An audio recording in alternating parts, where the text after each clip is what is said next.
Hello र नमस्ते सबैजनालाई, म प्रतिमा र हामीलाई सोशल मिडियामा चाहिँ यति धेरै क्वेरिज आउँछ ल्यापटप रिपेयरको बारेमा, कहाँ जाने, के गर्ने, स्पेशली म्याकबुक्सको केसमा त अब कति कस्ट पर्छ, कता गएर बनाउने, जेन्युइन कता पाइन्छ हैन, यस्तो क्वेसन्सहरू एकदमै धेरै आइरहेको हुन्छ कि। र रिसेन्टली यही सन्दर्भमा चाहिँ हाम्रो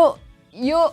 रोहन भाइको म्याकबुक M2 एयर हो है। रोहन भाइ याद छ कि छैन तपाईँहरूलाई, त्यो आइफोनको भिडियोमा मस्केको थियो नि केटीहरूसँग, हो त्यो भाइको ल्यापटप हो यो। राति खै के गर्यो थाहा छैन, हामीलाई थाहा छैन, तर उसले धराएछ यो ल्यापटप होइन। अनि नम्बर 1 यहाँ यत्रो ठुलो डेन्ट छ है। अनि त्यसपछि के भएको छ भने डिस्प्ले पनि खुल्दै खुल्दैन, सबै गएको छ हेर्नुहोस्, नो केही पनि खुल्दै खुल्दैन होइन। यो यसको बिजोग भएको छ। इनफ्याक्ट हामी रोहन भाइलाई नै बोलाम है त, रोहन यहाँ आऊ, तिमी यहाँ आऊ,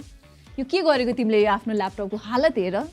यो अब एक्सिडेन्ट भयो क्या एउटा, अब हुन्छ एक्सिडेन्ट यो होइन, उसले किनेको 2 महिना मात्र भएको छ है, धेरै पनि भएको छैन। र अवस्था यस्तो छ, मैले यस्तो राम्रो डिस्काउन्ट पनि मिलाइदिएको थिएँ। तपाईँको लागि त अपर्च्युनिटी हो नि अब यहाँ भ्युअर्सहरूलाई, हामीलाई सोसल सर्भिस गरिदिएको हो अरे होइन उसले। सो जे होस्, अब मैले पनि यसलाई अपर्च्युनिटीकै रूपमा लिनेवाला छु। सो यो भिडियोमा चाहिँ हामी यो म्याकबुकलाई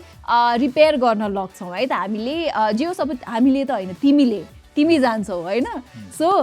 तिमीसँग चाहिँ जे होस् 2टा अप्सन छ बेसिकली होइन। अब आइफोन्सहरू जस्तै नै हो कि, एउटा थर्ड पार्टी रिपेयर हुन्छ, एउटा चाहिँ ओफिसियली रिपेयर हुन्छ। ओफिसियली चाहिँ इभो स्टोर चाहिँ ओफिसियल सर्भिस सेन्टर हो, तिमी त्यहाँ जाऊ पहिला, के हुन्छ बुझ, अनि एकचोटि थर्ड पार्टी सर्भिस सेन्टरमा पनि बुझ होइन, कहाँ के हुँदो रहेछ। अब तिमीलाई जुन चाहिँ बेटर डिल लाग्छ नि, तिमी त्यही बनाउँदा भयो। तर के पैसा चाहिँ आधा आधा बिहोर्नुपर्छ। के हुन्छ पैसा आधा आधा? अब तपाईँको कन्टेन्ट मेरो म्याकबुक अब त्यसो त हुँदैन नि भाइ, तिमीले फुल पैसा तिर्छौ र तिमीले गर्छौ सोसल सर्भिस हाम्रो दर्शकहरूको लागि। सो अब चाहिँ तिमी निस्क लाग।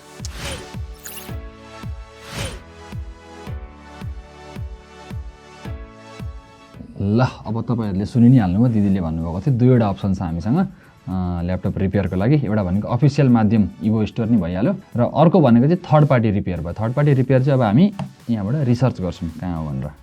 हाम्रो ल्यापटपको बट्टा चाहिँ यो हो, र तपाईँहरूले मोडल नम्बर देख्न सक्नुहुन्छ A2681। अब यो मोडल नम्बरको डिस्प्ले छ कि छैन भनेर हामी चेक गर्छौँ है त। A2681 सर्च गर्दा आउनुपर्ने हो। ल यहाँ देख्नुभयो तपाईँहरूले, MacBook A2681 13 inch M2 air screen ठ्याक्कै मिल्यो। एउटाले लेखेको छ 30,500मा हुन्छ भने ऱ्यापिड टेक्नोलोजी भन्ने छ, अर्को भनेको पनि 30,500 छ, RGIT जोन छ। नेपाल एप्पल सपोर्टको चाहिँ फेरि 50,000 रहेछ। हामी सोध्छौँ यिनीहरूलाई फोन गरेर एकचोटि के कसो भनेर। हजुर ऱ्यापिड टेक्नोलोजी हो है? यो तपाईँको मैले हाम्रो बजारमा हेरेको थिएँ 30,500मा यो M2 म्याकबुक एयरको डिस्प्ले देखाइरहेछ। ल तपाईँहरूले सुनि नै हाल्नु हो, ऱ्यापिड टेक्नोलोजीमा चाहिँ यो 30,500को डिस्प्ले चाहिँ छैन अरे अहिले होइन। त्यही भएर हामी अब अर्को ठाउँमा पनि कल गरेर एकचोटि सोध्छौँ। RGIT जोन भन्नेको छ अर्को टेलिफोन नम्बर पनि छ है त। यो म्याकबुक एयर M2 हो होइन, ठ्याक्कै मोडल नम्बर हानेको मैले हजुरको यहाँ देखाएँ 30,500मा देखाएको छ डिस्प्लेको प्राइस। कतिमा देखाएको छ? 30,500 छ म्याकबुक एयर M2 को डिस्प्लेको। त्यो उसमा हाल्दिनँ म, तपाईँलाई व्हाट्सएपमा रिप्लाई गरिहाल्छु, अलिकति बाहिर छु कि अहिले म। हुन्छ, व्हाट्सएपमा टेक्स्ट गर्नु त, म तपाईँलाई हालिदिन्छु। यहाँ पनि कुरो खासै क्लियर भएन। नेपाल एप्पल सपोर्ट भन्ने छ, उहाँलाई म एकचोटि कल गर्छु है त। नेपाल एप्पल सपोर्ट हो है? हजुर के थियो होला? मेरो यो म्याकबुक एयर M2 को डिस्प्ले बिग्रिएको थियो है। 2681 नै हो। ल म चेक गरेर कति बजाउँछ भन्छु नि। ल अब यो थर्ड पार्टी सर्भिस सेन्टरकै अप्सन्सहरू हेर्दै गर्दा चाहिँ मैले निकै अप्सन्सहरू पनि हाम्रो बजारमा पनि हेरेँ, इन्क्वायरी पनि गरेँ मैले, उहाँहरूको रेस्पोन्स पनि थाहा पाएँ अलिअलि। कसैले त अब व्हाट्सएपमा रेस्पोन्स गर्छु भनेर गर्नु पनि भएन। र अर्को अप्सन्स चाहिँ मैले एउटा यो वी फिक्स इट नेपाल भन्ने एउटा देखेँ मैले इन्स्टाग्राममा, उहाँको मैले गुगल म्याप लोकेसन पनि हेरेँ र रेटिङहरू हेर्दाखेरि चाहिँ अब 4.3 रेटिङ राम्रै छ। उहाँलाई पनि म फोन गरेर बुझ्छु के कसो छ त्यहाँको। हेलो, यो वी फिक्स इट नेपाल है? ए मेरो यो म्याकबुक एयर M2 को चाहिँ यो डिस्प्ले बिग्रिएको थियो। हुन्छ। हजुर यो म्याकबुक एयर M2 को डिस्प्ले रिपेयरको बारेमा मैले सोधेको थिएँ। हाम्रो कस्ट चाहिँ कति पर्न आउँछ? 32,000 पर्न आउँछ, 32,000। 32,000 है ठिक छ के टु टोनहरू हाम्रो इनेबलै हुन्छ यसमा ल ठिक छ हजुरको म स्टोर भिजिट गर्छु नि त एकचोटि सर्भिस सेन्टर है हुन्छ हुन्छ हस् हस् सो अब अघिको अप्सन्सहरू हेर्दाखेरि चाहिँ एकजनाले 60-70 हजार भन्नुभएको थियो एकजनाले 45,000 भन्नुभएको थियो क्या हो होइन त्यो सबभन्दा बेस्ट अप्सन चाहिँ मलाई यो लाग्यो 32,000 वाला अब हामीले एकचोटि इबुकमा गएर पनि बुझ्नै छ के कस्तो छ अफिसियल माध्यममा कति प्राइस छ सो अब त्यही अनुसारले चाहिँ हामी कुनमा रिपेयर गर्ने चुज गर्छौँ अहिलेको लागि चाहिँ हामी सुरुमा एप्पलको अथोराइज सर्भिस सेन्टर इभो स्टोर जाउँ र त्यहाँनिर के कस्तो छ प्राइसिङ बुझौँ अनि बाँकी कुरा त उदै गर्छ ल हामी चाहिँ यहाँ जम्सिकेलमा रहेको एप्पल अथोराइज्ड इभो स्टोरको सर्भिस सेन्टरमा आइसकेको छौँ र हामीसँग हुनुहुन्छ हेलो कपिल महर्जनजी हुनुहुन्छ हामीसँग इभो स्टोर सर्भिस सेन्टरको सर्भिस हेड हुनुहुन्छ उहाँ चाहिँ उहाँसँगै अब सोधौँ न त के कसो छ हाम्रो यो म्याकबुकको बारेमा कपिलजी मेरो चाहिँ म्याकबुक एयर M2 को डिस्प्ले बिग्रेको छ है डिस्प्ले अनै भइरहेको छैन सो मैले वेबसाइटहरू पनि हेरेँ होइन कस्टहरू देखेन क्या सो मलाई चाहिँ अब त्यो कस्टहरू के कस्तो पर्छ र प्रोसेस के हो भनेर बुझ्न छ मलाई चाहिँ ओके सो हजुरको म्याकबुक एयर M2 कति इन्चको हजुर 13 इन्चको 13.6 हजुर 13.6 इन्चको चाहिँ हजुरको इन्टायर डिस्प्ले रिप्लेस हुन्छ होइन प्रब्लम चाहिँ के हो हजुरको प्रब्लम सानो डेन्ट लागेको छ साइडमा इन्क्लोजरमा यस्तो यो लिड र त्यो तलको चेसिस दुईटैमा राम्रै डेन्ट लागेको छ ओके अब त्यो गर्दा डिस्प्ले अन भइरहेको छैन ओके सो ट्रबल सुट गर्नुपर्छ सुरुमा चाहिँ होइन अब इन केस डिस्प्ले नै रिप्लेस गर्नु पऱ्यो भने चाहिँ इट्स गन कस्ट यु 75,000 13 इन्चको चाहिँ अनि त्यो डिस्प्ले इन्टायर एसेम्बली नै रिप्लेस हुन्छ it's gonna a genuine display from Apple सिङ्गापुरबाट हाम्रो अर्डर हुन्छ सो किन यति अलिकति महँगो पर्नुको कारण चाहिँ so it's a genuine display from Apple है एप्पलबाट आउने हो तपाईँको एप्पल सिङ्गापुरबाट हामीले अर्डर गर्छौँ अनि के कुरा छ भने हजुरकै लागि भनेर अर्डर गर्नुपर्छ कि मैले अब हजुरको सिरियल नम्बर राखेर मैले ग्लोबल सर्भिस एक्सचेन्ज हाम्रो सिस्टम सर्भर हुन्छ एप्पलको अनि यो चेन्ज भएको डिस्प्लेमा चाहिँ वारेन्टी के कसो छ तपाईँले वारेन्टी 90 डेजको इन्टरनेसनल वारेन्टी पाउनुहुन्छ जुन चाहिँ तपाईँले यहाँ रिप्लेस गरेर पनि पछि कहीँ गएर इन्टरनेसनली कति बिग्रियो भने पनि बाहिर पनि क्लेम गर्न पाउनुहुन्छ but you have to go in Apple authorise service भएर एप्पलमा जानु पऱ्यो होल तपाईँको एप्पलको सिस्टममै देखिन्छ कि यहाँ रिप्लेस गरेपछि यो त M2 को भयो होइन M1 M3 र M4 एयरहरू चाहिँ कस्तो छ प्राइस सो M1 को चाहिँ अलिकति कस्ट सस्तो पर्न आउँछ बिकज ओल्डर मोडल होइन त्यसको चाहिँ 55,000 पर्छ रेन्जमा है अनि M2 देखि माथिको चाहिँ प्राइस एक्ज्याक्टली सेम नै हुन्छ सो 13 इन्चको कस्ट तपाईँलाई 75,000 पर्छ भने 15 इन्चको कस्ट तपाईँलाई 80,000 पर्छ ओके अनि प्रो म्याकबुकहरूको चाहिँ प्रो म्याकबुकहरू चाहिँ अलिकति कस्टली हुन्छ because it has an XDR display होइन 1 लाखभन्दा बेसी नै पर्छ के ठिक छ मेरो पनि अब M2 एयर बिग्रिया हो सो म गएर अलिकति एन्ड वान थिङ मोस्टली है तपाईँको त्यो चाहिँ कस्तो हुन्छ भने हामीले डिस्प्ले तपाईँको चेन्ज गर्ने जुन प्राइस यो हुन्छ नि चेन्ज गरिसकेपछि इट्स एक्सचेन्ज प्राइस के तपाईँको पुरानो डिस्प्ले चाहिँ एप्पललाई फिर्ता गर्नुपर्छ ओके है अब होइन म डिस्प्ले आफै राख्छु भन्दा पनि पाउनुहुन्छ but it's gonna cost you like extra अब त्यो चाहिँ सर्टेन एमाउन्ट थप्नु जस्ट लाइक आइफोन भने सेम एन्ड आइफोन है त्यो चाहिँ नर्मली एप्पलले दिने भनेको चाहिँ अब बिग्रेको डिस्प्लेलाई एक्सचेन्ज गर्दाखेरि चाहिँ पर्ने कस्टहरू हुन्छ अब कस्टमरले होइन म मेरो डिस्प्ले राख्छु भन्न पनि पाउनुहुन्छ कि तर त्यही मोडल हेरेर तपाईँको त्यही 12,000 to 15,000 एक्स्ट्रा रोक्नुपर्ने हुन्छ ठिक छ कपिलजी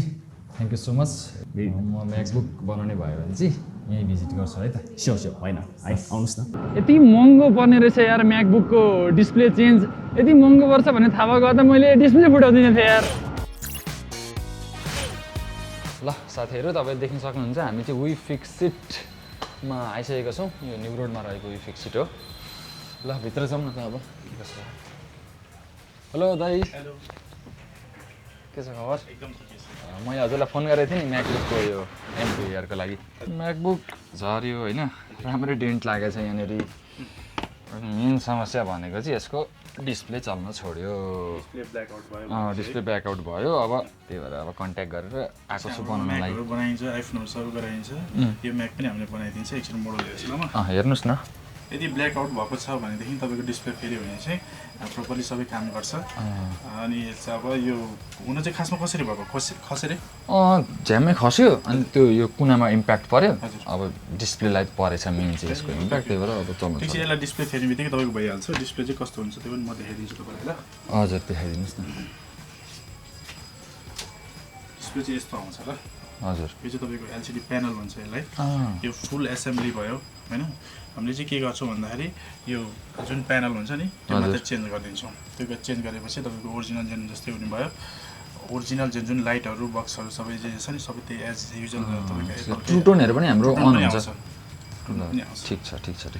ल साथीभाइहरू दाइ आफ्नो काममा लागिसक्नु भएको छ देख्न सक्नुहुन्छ तपाईँहरू म यसो यहाँनिर अध्ययन गर्छु भित्र तपाईँहरू देख्न सक्नुहुन्छ यस्तो प्रकारको छ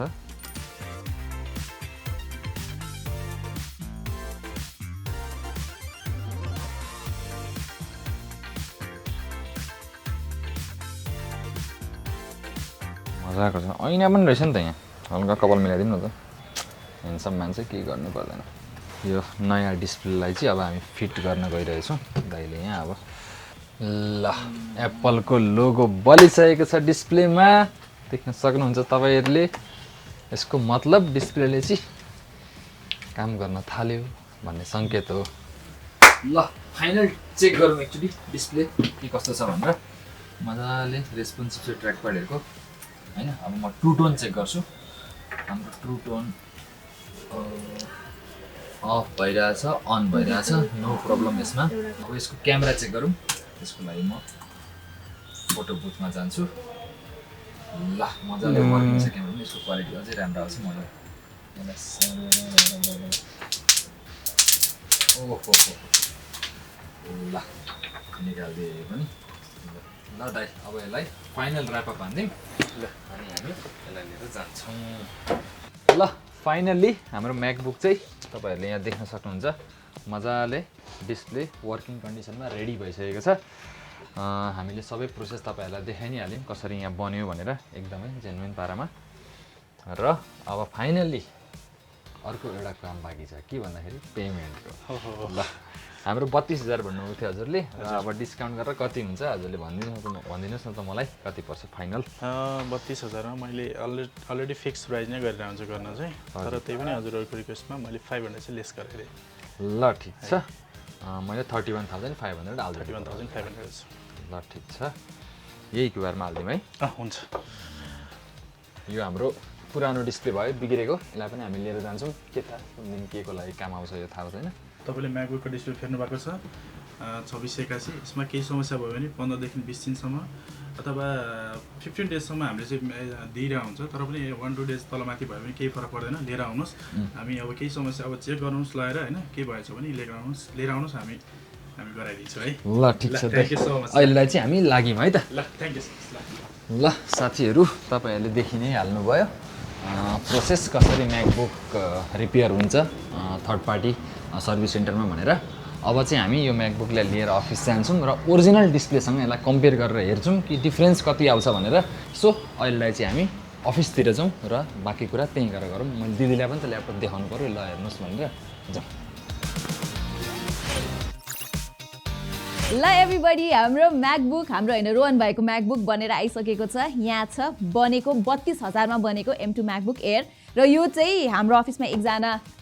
हाम्रो अफिसमा अर्को एकजनाले पनि चलाउँछ M2 म्याकबुक एयर उसको हो उसले कहिले पनि रिपेयर गरेको छैन गुड एज न्यू नै छ र हामीले इभो स्टोरमा गएर बुझ्दाखेरि चाहिँ अब फेरि आएको डिस्प्ले चाहिँ नयाँ जस्तै नै हुन्छ भन्नुभएको थियो सो नयैसँग कम्पेयर गरौँ न त किनभने हामीसँग अर्को ल्यापटप त हामीले फुटाएर बना लिएर आएको छैनौँ इभो स्टोरबाट सो हामी यहीसँग कम्पेयर गर्छौँ सुरुमा let's check the display quality के कस्तो छ है त ल सुरुमा चाहिँ हामी भिडियो प्लेब्याक टेस्ट गरौँ होइन र हामीले चाहिँ यहाँ टक्क लाएर युट्युब भिडियो खोलेर राखिसकेको छौँ दुइटै बफर भइरहेको छ है दुइटै प्ले गर्छौँ हेर्छौँ भिडियो क्वालिटीमा के कस्तो डिफ्रेन्स छ भनेर सेम भिडियो प्ले भइरहेको हो यो चाहिँ 50% ब्राइटनेसमा हो है हुन चाहिँ ब्राइटनेस पनि फुल पारिदिन्छु ल सेम छ कि छैन हेरौँ ल खासै के डिफ्रेन्स देखिरहेको छुइनँ यार म त अलिकति डिफ्रेन्स चाहिँ ब्राइटनेसमा रहेछ किन हो थर्ड पार्टीमा रिपेयर गरेको वालामा चाहिँ ब्राइटनेस अलिकति बढी देखिरहेको छु म कलर्स चाहिँ फेरि मलाई ओरिजिनलवालाकै मन परेको छ है तर थर्ड पार्टीको पनि नराम्रो चाहिँ छैन कम्पेरेबल नै छ तर खै किन हो ब्राइटनेस चाहिँ अलिक बढी देख्छु म त्यो बाहेक खासै डिफ्रेन्स चाहिँ देखिनँ मैले गुड डिस्प्लेमा त त्यस्तो केही इस्युज छैन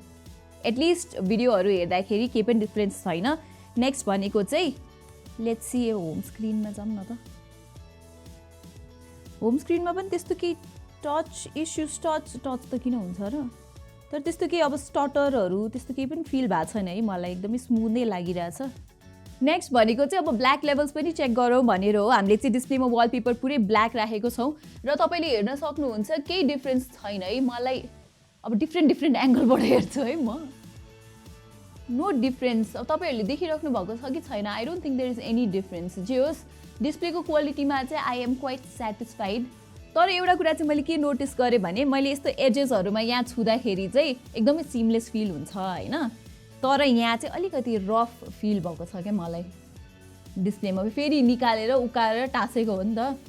अनि अथराइज पनि तरिकाले गरे होइन त्यही भएर पनि हुनसक्छ आई एम गेसिङ थाहा छैन मलाई र अर्को एउटा नोटिसेबल डिफ्रेन्स भन्दा पनि अब यसको अलिकति इस्यु चाहिँ के हो भने यहाँ हेर्नुहोस् अब म्याकबुकमा त रेज टु वेक हुन्छ नि त यसमा चाहिँ काम गरिरहेको छैन क्या यो तपाईँले खोल्दाखेरि रेज भएन अब बटन थिच्नुपर्छ र यो इस्युको बारेमा चाहिँ हामीले बिफिक्सेटमा कुरा गरेको थियौँ हाम्रो त्यो चेक टाइम त सकिएको छैन आज भर्खर त बनाएर लिएर आएको हो सो उहाँले यो सानो इस्यु है फिक्स गरिदिन्छु भन्नुभएको छ सो हामीले त्यति धेरै यसलाई कम्प्लेनै चाहिँ गर्दैनौँ यसको बारेमा जे होस् तपाईँले अब थर्ड पार्टीबाट रिपेयर गराउँदै हुनुहुन्छ भने चेक टाइम भन्ने कुरा चाहिँ एकदमै नै इम्पोर्टेन्ट छ 7 देखि 10 दिनको चेक टाइम दिने गरेको छ मान्छेहरूले होइन सो त्यो टाइममा चाहिँ अब केही इस्यु छ भने चाहिँ गएर फिक्स गराइहाल्नुपर्छ जे होस् नेपालमा म्याकबुक रिपेयर गर्दाखेरि मेन कुरा चाहिँ मेन फ्याक्टर भनेको कस्ट नै हो कि थर्ड पार्टीमा सस्तो छ तर अब त्यो दिएको चेक टाइम पछि के हुन्छ हामीलाई थाहा छैन नि त र ओफिसियली चाहिँ निकै महँगो लाग्यो कि हामीलाई लाइक अब यो ल्यापटपको एमआरपी भनेको आजको दिनमा 1,29,000 रुपियाँ छ होइन तर यसको रिपेयर गर्नको लागि चाहिँ